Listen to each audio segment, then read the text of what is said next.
Envision your thoughts and ideas as sheep wandering aimlessly and without direction. In our exploration today, we delve into the profound concept of feeding my sheep. This principle goes beyond mere words to embody actionable learning. Embark on a journey with us where your talents, akin to those of the biblical servants, find fertile ground to flourish. Everyone possesses something to nurture and develop. The critical question is, are you ready to awaken and leverage your talents to navigate your path? Are you where you aim to be in life? Join us to unlock the secrets of growth through diligent practice, transforming your path into one of lasting achievement. We strongly encourage you to watch this video to the end for a comprehensive understanding of this transformative lecture. Please, take a moment to like this video and subscribe to our channel if you haven't already, ensuring you don't miss out on enriching content.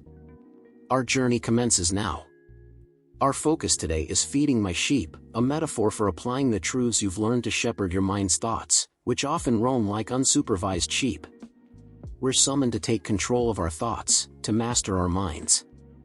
As the biblical parable illustrates, a man entrusted his servants with his wealth before embarking on a journey. Upon his return, he sought an account. The servant entrusted with 5 talents doubled his wealth through trade, earning high praise and greater responsibilities. Similarly, the servant with 2 talents doubled his, receiving commendation and joy from his master. However, the servant who received 1 talent, paralyzed by fear of his demanding master, buried his talent, facing reprimand for his inaction. You've been endowed with talents, varying in measure due to differing obstacles such as prejudices, superstitions, or incompatible beliefs encountered along the way. Like muscles, these talents atrophy without use. It's crucial to practice what we've learned, otherwise, even profound understanding fails to produce outcomes. Let's embrace the talents presented to us, even if just 1 or 2 from what we've offered. Life presents opportunities, not obligations. As declared in the book of Amos, Israel, symbolizing our true selves, is to be sifted among nations without losing a single grain. This allegory teaches us that the essence of our being cannot be found externally but within ourselves. We are predestined to reclaim our inner Jacob, our true selves, and return it to our Creator. Thus, when seeking solutions, like health for a friend, avoid relying on external validation or apparent circumstances. Understand your desires within the realm of your mind, for the kingdom of God resides within. By envisioning the desired outcome for our friend, we engage in the process of bringing Jacob back, transforming our desires from imagination to reality. To aid someone, imagine their success vividly. If they need employment, envision them thriving in their new role. This imaginative act, akin to Jacob disguising himself as Esau, employs desire dressed in the guise of reality. Through this process, our desires, our Jacobs, can manifest in the external world.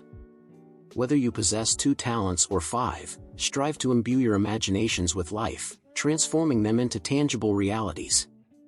In fulfilling these commands, we transition from servants to friends of the divine, eventually ascending to the status of sons and daughters, recognizing our divine inheritance through service and imagination. This journey from servant to friend, and finally to son or daughter, underscores the transformative power of dutifully stewarding our talents through love and belief in their eventual manifestation. Now, focusing back on our friend in need, vividly embody their desired state, be it wellness or employment. Through your imaginative grasp, lend reality to your desires, dressing them in the vivid textures of life until they feel undeniably real. By engaging with our inner desires in this manner, we exercise our talents, inviting them to flourish and impact the world in profound ways. There may arrive a moment, possibly today, where you'll adorn your symbolic Israel in such a way with appearances, or make it manifest as a tangible truth before your Father, demonstrating you are indeed His servant, for He has shaped you from birth to truly serve Him. What then is required of a servant to reunite Jacob with me? Jacob is dispersed, the elusive essence within all human consciousness. You won't locate it on the terrestrial plane, it can only be found if you know the precise place to search. To validate your understanding of where to search, to confirm you are a devoted servant, you must retrieve Jacob.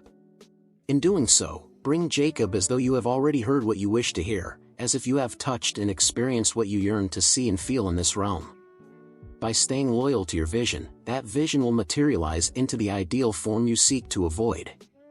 Then, an equivalent tangible reality will emerge, but it's absent, it exists solely within your mind.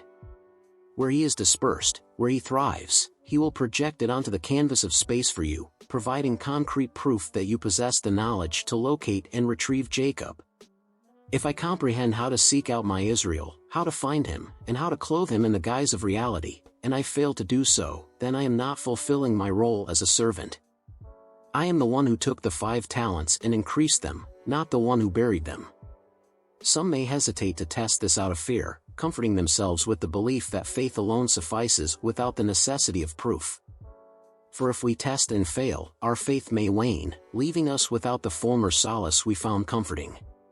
In a traditional setting, we might believe we'd find him there, and if I don't test and affirm to my satisfaction, I'll lose not only the old comfort of conventional beliefs but also the solace I found here, for I would have disproven it.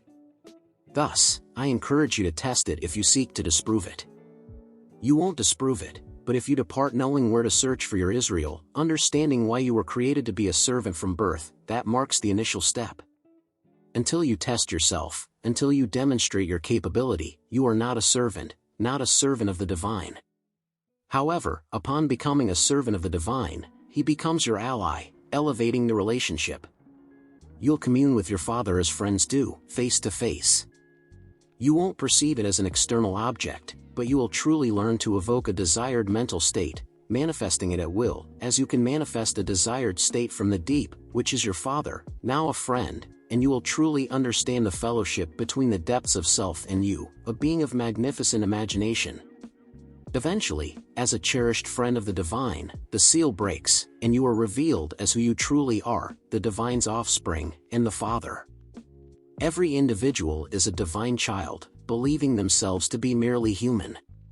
Over the past weeks, I've endeavored to persuade you that your origin is divine, not the negligible entity the world claims you to be, for if you were insignificant, despite expanding into a human form, your conclusion would mirror your beginning, for all endings align with their origins. Hence, given your divine origin, your end is also divine. But to achieve that ultimate state, you transition through the roles of servant, then friend, then divine, which is the divine offspring. For I and my Father are one, yet my Father surpasses me. I don't assert that this union equates me to the Father. I and my Father are unified, but he is superior, for the symbol that testifies to this invisible state is not as grand as what it symbolizes. Thus, we are unified, and I will behold my Father and realize our likeness, yet we are one in a father-son dynamic. But before I can draw close to him, I must prove myself a worthy servant. Now, we extend an invitation to test this for a friend's sake. We urge you to test it for your own sake. We've provided numerous perspectives on how to test it, how to first envision what you desire, and visualize Israel in your mind's eye, for when I vividly see what I desire, I am truly gazing upon Israel, something that is real, it is tangible. But now, I must endow it with what the world deems reality, bestowing upon it outward characteristics, though it was real long before it manifested as a visible fact. I envisage it in my mind, crafting as vivid a representation as possible of what I would witness, perform, and literally hear were I physically present in that scenario. Now, when I see clearly, I am peering into Israel's eyes, having located it scattered across the globe, yet not on the earth, for it's not on the earth that I observe, I see within my mind. Now I am contemplating it, thinking about it, but the key is to think from within it, inhabit that state and immerse myself in it. When I immerse myself in it, I endow it with reality. I might envision a place, close my eyes, and believe I am there. By assuming I am in that place, I am endowing it with what the world terms reality. It was real before it was adorned, when I clearly saw it was Israel, but he desires me to retrieve it, and the sole method to verify that I can retrieve it and affirm I am a servant is by embodying the state, the reverent sensation of my wish realized. When I embrace the feeling of the wish realized and stay true to that state, then I am navigating my vision, as stated. If one simply progresses confidently towards their dreams and strives to live the life they've envisioned, they'll encounter success beyond ordinary expectations. Let me stay true to my vision by embodying my vision, not merely observing it. It necessitates that I retrieve it, bring Jacob back to the divine. Therefore, Jacob is not a historical figure who roamed the earth millennia ago. Israel is not a nation currently assembled on African shores. He has dispersed the house of Israel among all nations. You might have been instructed to perceive the individual identifying as a Jew before a nation as the dispersed Israel.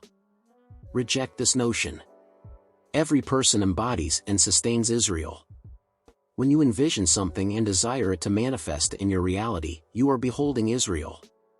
Now he requires you to retrieve it, and he demands you to demonstrate that you can retrieve it and become the divine's perfect servant. Do not fear servitude. Embrace being the divine's perfect servant, and then recognize your identity as his offspring. Embark on a mission today to fulfill the needs presented this morning. While these requests are explicit, countless others remain hidden, perhaps unknown to you. You might address these collectively or choose an individual, a friend or family member, and decide to usher blessings into their life today. You possess the capability to bestow blessings, for the act of manifesting your desires for someone else is essentially blessing them. If your friend is suffering and you wish for their well-being, envision a scenario where you both are engaging in a conversation, rooted in the belief that they have never been healthier. Hear their voice, feel their gratitude with an imagined touch, and express your genuine concern for them. Without intervening physically, for the scene is not crafted from the visible. Thus, avoid prescribing remedies or altering their diet, simply embody the belief they represent the health you envision for them and adhere to this mental image without deviation. This practice tests your ability to manifest change, proving your commitment to servitude and friendship as described in Isaiah 49, which speaks of being formed from birth to serve and return Jacob to the fold. This narrative raises the question of why one is deemed the king of Israel, signifying not a literal monarch but a sovereign over the vast realm of ideas within mankind's consciousness, capable of manifesting any concept into reality. This sovereignty represents true power and precedes our ascent, urging us to discipline our minds to serve perfectly. There's no time like the present to start. If hesitation holds you back, it's crucial to overcome it, for this path requires more than passive belief, it demands active mind awakening and leadership. Upon distancing your mind from a state of achievement, even if there was tangible success, it will start to diminish. Separating from the mindset of success leads to its disappearance, showcasing that success was internal, not external. By remaining faithful to the consciousness of success, it materializes. Neglecting this mental state leads to the dissolution of success, reminding us of its elusive nature. Remember, Israel isn't a physical location but a scattered presence within our collective minds, symbolizing our tasks and beliefs. If you truly cherish these teachings, demonstrate your dedication. When questioned about your love and loyalty, akin to the dialogue between Jesus and Simon, who is always addressed by his given name, symbolizing attentiveness and understanding, affirm your commitment by nurturing your mind, expanding your talents, and not succumbing to fear. This challenge invites us to validate the principles discussed, embracing them as our truths, regardless of the initial talent distributed. Over the past weeks, we've endeavored to reveal the Bible's mysteries, illustrating that its narratives, spread across various texts, are ultimately about our divine transformation and realization of our godliness. The journey from God to man, a forgetting of divine origins to awaken fully into humanity, is a path each must navigate. Those who boldly claim their divinity are often met with disdain from the unenlightened. Yet, this awakening is the fulfillment of God's purpose, to be joined by beings of divine nature. Thus, we are called to remember our true identity, starting as humble servants on the path to realizing our godhood. I presented to you, I believe, an impeccable method to demonstrate that you are indeed a disciple. Attempt it today.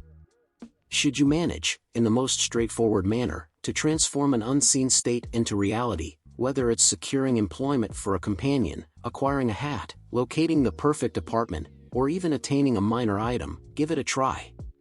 If something has been misplaced, recall that nothing is truly lost within my sacred domain, says the Lord. For if it hasn't vanished, it merely lies dispersed across Israel. Validate that it hasn't disappeared. What exactly have you misplaced? Consider it. Then, in your mind, reach out and grasp it, claim ownership of it, feel its presence as if it already belongs to you, and steadfastly adhere to that belief, to see whether the object is returned or found. By doing so, you have confirmed that you've discovered a portion of Israel and understood how to imbue it with such vivid realism that you can offer it up to the Lord, for the Lord signifies your own magnificent awareness. When you proclaim I am, you are invoking the Lord. They will declare, I am as dispatched me. Thus, when you embody the sentiment I am such and such, it remains unseen, yet it represents something you are dedicating to the Lord, and the more it feels tangible to you, the more it naturalizes. Subsequently, it materializes through external realities, though the external manifestation is not its essence. The essence of truth opposes the factual, it is not reliant on facts, truth is anchored in the fervor of your imagination. Therefore, if my conviction is profound, that is the truth. Tomorrow, I may encounter a fact that corroborates this. However, as I previously mentioned, should I abandon that conviction, the fact will dissolve, underscoring that its existence wasn't the reality. The reality resided in my conviction. Hence, truth isn't contingent on factual evidence but on the depth of imagination. In understanding this drama, when truth faces what is termed as fact, or logic, and is questioned, what is truth? Truth chooses silence. It refrains from responding because fact or logic presumes that a truthful judgment must align with the external reality it depicts. If I remark, aren't they splendid, referencing something invisible to those around, your conclusion would be that my judgment lacks truth. If it doesn't pertain to something external, then my assertion holds no substance. I must be under some illusion. If I persist and you remain unable to perceive it, then it's deemed a hallucination. Yet, my experiences have taught me that through an illusion, I can connect with a genuine reality or entity. Faithfully navigating what you term my illusion, I merely adopt a state, aware that I have unearthed it scattered among the nations, and recognizing it within me as a desirable state, I claim it as my own. Faithfully inhabiting my chosen state, I gradually embody it, eventually detaching from that state, releasing the grip, for an embodiment requires a specific state of consciousness and cannot materialize without it. Once I realize that everything hinges on my claim over fragments of Israel to present Jacob to my father, I commence action. Then my capabilities expand from 5 to 10, then to 20. Ultimately, upon amassing these talents, I qualify as a confidant. When I prove faithful in minor tasks, I am entrusted with greater responsibilities. He will then proclaim to me, you are no longer a servant in my eyes, but a friend, for you have fulfilled my directives. Now, having adhered to my instructions, you truly become my friend, and in this companionship we shall proceed. As I commune with the depths, recognizing that these depths constitute my true essence, which men call God, I will not perceive him as separate, I will engage with him as though conversing with another, and through that unseen state, we will communicate as if a man spoke directly to a friend. For after reaching a state of complete fulfillment in that unseen communion, the final barrier will be lifted. He will break the seal and unveil me as his son, and when I behold his face, he will mirror my likeness, and I shall mirror his. Then you will grasp the enigma of John's letter, Beloved, consider the magnitude of love the Father has bestowed upon us, that we should be deemed the children of God, and even though at this juncture, as I perceive it from the depths, I am uncertain of my or his form, I harbor this knowledge, upon sighting, I will recognize. And why will I recognize? Because I will mirror him, gazing directly into the reflection of my own essence, I will comprehend that it was for this very purpose that I, the Father, embodied mankind, in hopes that he would ultimately awaken to sentient existence, transitioning completely from a passive observer to an active collaborator in my realm. Thus, man gradually transitions from passivity to activity, and this evolution encompasses the servant, the friend, the son. Now, we embrace the silence.